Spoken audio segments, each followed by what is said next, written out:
kita tidak bermain dengan isu personal, isu yang bersifat peribadi yang mengaibkan orang lain. Ya.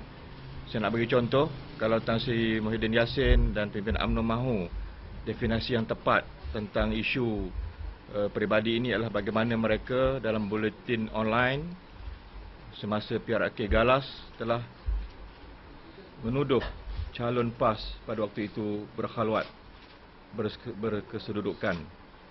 Dan kemudian bila kita mencabar mereka, mengemukakan bukti, lalu mereka minta maaf.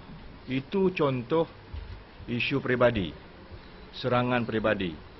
Dan juga saya suka menyatakan pada hari ini, kalau UMNO dan pimpinan UMNO ingin bermain secara sihat ataupun ingin supaya perkara ini tidak melakukan serangan peribadi, sila beri nasihat kepada blogger-blogger UMNO dan blogger-blogger pro UMNO yang kalau kita baca setiap hari memainkan isu seks, tuduhan zina, khazaf yang tidak henti-henti, yang mungkin sebahagiannya ada depan saya pada hari ini.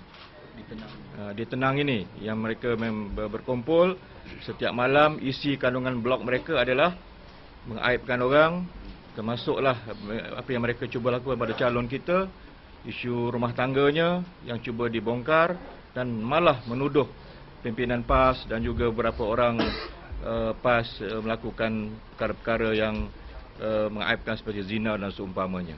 Bila mereka dicabar untuk bersumpah laknat, mereka tidak berani. Itu contoh serangan peribadi. Tapi apa yang saya nak katakan dan PAS bertanggungjawab pada hari ini bukan isu peribadi, ini isu yang melibatkan tentang performance, tentang rekod kerja yang kita rasa perlu kita bagi tahu seorang wakil rakyat yang kalau dia menang ataupun dia kalah akan memberikan kesan langsung kepada pengundi-pengundi yang bakal mengundi pada 30 hari bulan ini.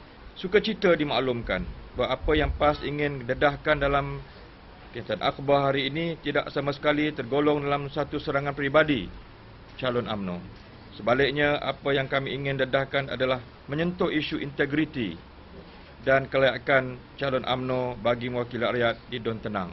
Dalam parlimen, dalam perbahasan di luar parlimen pun, kalau melibatkan isu integriti, Ketua Polis Negara, AG, Perdana Menteri, Timbalan Perdana Menteri dan Menteri-Menteri, ini biasa kita bahas dalam parlimen. Itu tidak dikategorikan sebagai isu peribadi dan speaker tidak pernah menyatakan itulah unparliamentary. Ya, itu harus didefinisikan dengan betul apa dia tuduhan peribadi, apa tuduhan yang bersifat integriti. Bertolak dari senario di atas adalah amat malang UMNO maupun calon UMNO telah gagal berkongsi dengan rakyat di Don Tenang tentang fakta-fakta berikut. A.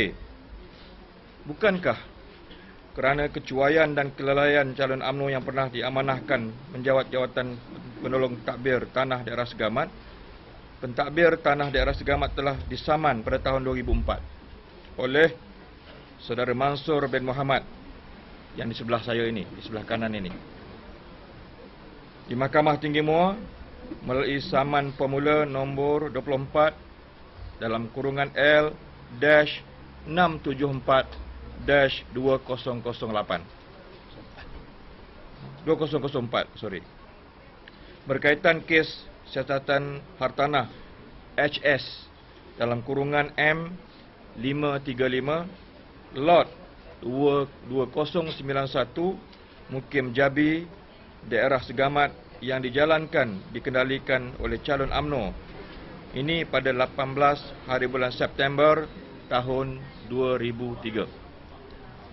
Bukankah kerana kecuaian dan kelalaian calon UMNO selaku penolong pentadbir Tanah Daerah Segamat telah mengakibatkan satu perintah jualan ke atas hartanah Mansur bin Muhammad telah dibuat oleh beliau pada 18 hari bulan 9 tahun 2003. C. Bukankah kerana kecuaian dan kelalaian calon UMNO ini selaku penolong pentadbir Tanah Daerah Segamat mengakibatkan hartanah Encik Mansur bin Muhammad telah dengan secara tidak sah dilelong pada 1 hari bulan 12 tahun 2003 dengan harga RM70,000. Bukankah calon UMNO ini selaku penolong pentadbir Tanah Segamat telah dengan secara cuai mengeluarkan perintah jualan hartanah Mansur bin Muhammad tersebut tanpa pengetahuan Mansur bin Muhammad, yang mengakibatkan beliau menjadi mangsa pada suatu kezaliman, iaitu hartanah beliau dilelong kepada pihak yang ketiga tanpa pengetahuan beliau. Bukankah kerana kecuaian dan kelalaian calon UMNO ini tersebut selaku penolong pegawai pentadbir Tanah Daerah Segamat telah mengakibatkan nama baik dan integriti pejabat pentadbir Tanah Segamat terjejas dengan teruk, sekaligus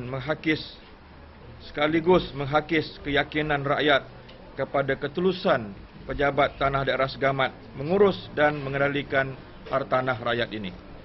Apa kenyataan dalam benar ini pada 2003 bulan 12 2003 dan saya dah filekan dalam mahkamah dan saya dapat putusan kemenangan pada saya. Alhamdulillah, tapi nama geran tu masih belum ada nama saya lagi. Dalam syariah ni nama saya. Ya. Kenyataan dan semua ada dalam mahkamah dia punya keputusan. But before we made this press statement, we have gone through all the documents that we are satisfied. This is public document. You can access the document in court. So based on this document, it is clear there was a land inquiry, okay, conducted by the calon Barisan Nasional. At that time, he was ADO. Okay, he conducted the inquiry without informing, without giving notice to the Encik Mansur. Then the inquiry resulted in the declaration that in the proclamation of sale. That means the land was sale.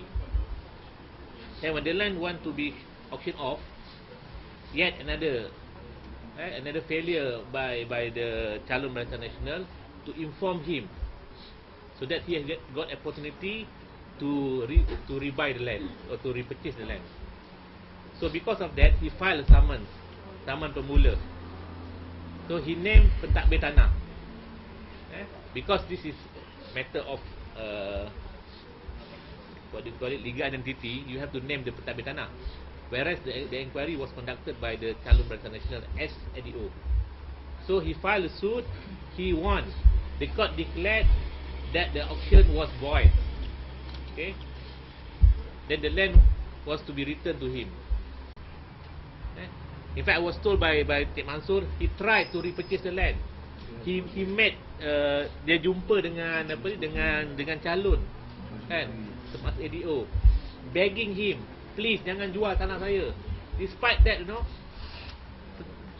pihak ADO ni terus meneruskan lelongan itu. So now he taken a moral high ground saying that I want to solve the land problem in Ulabis. Yet he failed in his duty to protect the land of Encik Mansur.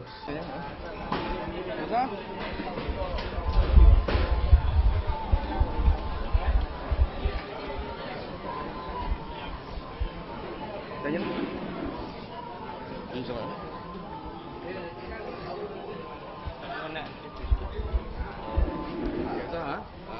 Selepas tak dapat di sini mengatakan bahawa Azhar telah melakukan didakwa buat kesalahan cuai berhubung dengan tanah penelongan. Itu. Itu putusan mahkamah tu, itu semua dia orang dah manipulate aja. Okey, dah itu saja. Tapi PAS dah mendakwa bahawa Encik Azhar tak sesuai untuk jadi wakil kerana Encik Azhar ni cuai. Provokasi biasalah. You pun tahu. Okey. Terima kasih.